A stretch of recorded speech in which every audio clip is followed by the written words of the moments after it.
ایک نام بچاتا ہے مجھے رنج و الم سے، ایک ذات ہے جو مجھ کو بکھرنے نہیں دیتی،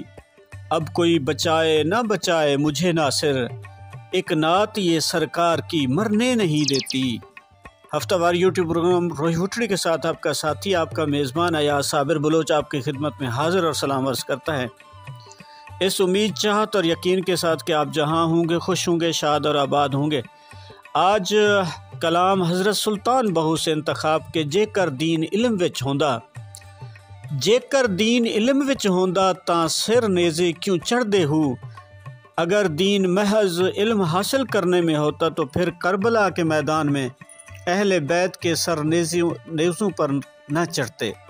18,000 جو علم آہا او اگے حسین دے مردے ہو، کہ اس وقت 18,000 عالم میں موجود تھے۔ حضرت امام حسین علی مقام سے پہلے وہ اپنی جانوں کا نذرانہ پیش کرتے، جے کو جو ملاحظہ سرور دا کر دے تاں خیمے تمبو کیوں سڑدے ہو، کہ اگر ان میں حضرت محمد صلی اللہ علیہ وسلم سرکار مدینہ سرور سینہ تاجدار مدینہ صلی اللہ علیہ وسلم کا کچھ بھی پاس ادب ہوتا تو پھر اہل بیت کی شہادت کے ساتھ ساتھ ان کے خیمے اور تمبو کبھی نہ جلاتے۔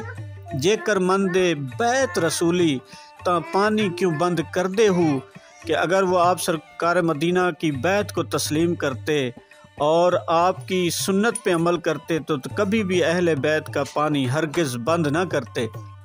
پر صادق دین تنا دے باہو جو سر قربانی کر دے ہو، کہ اے باہو محض علم ظاہری حاصل کر لینے سے سچا دین حاصل نہیں ہو جاتا۔ سچا دین تو ان لوگوں کا ہے جو راہ خدا میں اپنی جان قربان کر دیتے ہیں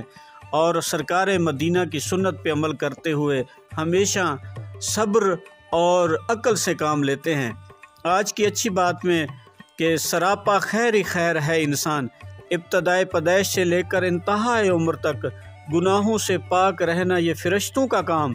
پوری زندگی معیشت کرتے رہنا یہ شیطان کا کام، اور معیشت کے ارتکاب پر ندامت و شرمندگی کے ساتھ توبہ کر لینا یہ ہے انسان کا کام۔ جو سراپا خیر وہ فرشتے، جو سراپا شر وہ شیطان، اور جو خیر و شر کا مجموعہ ہے وہ ہے حضرت انسان۔ ہم تمام انسانوں کو اللہ تعالیٰ آپ سرکار مدینہ کی محبت میں سیرت نبی صلی اللہ علیہ وسلم پہ عمل کرنے والا بنائے، اور اس زندگی میں اللہ بزرگ و برتر کی رضا حاصل کرنے کا جو ہمیں موقع ملا ہے آج کا دن، اس کو ہمیں ضرور اپنی کامیابی کے لیے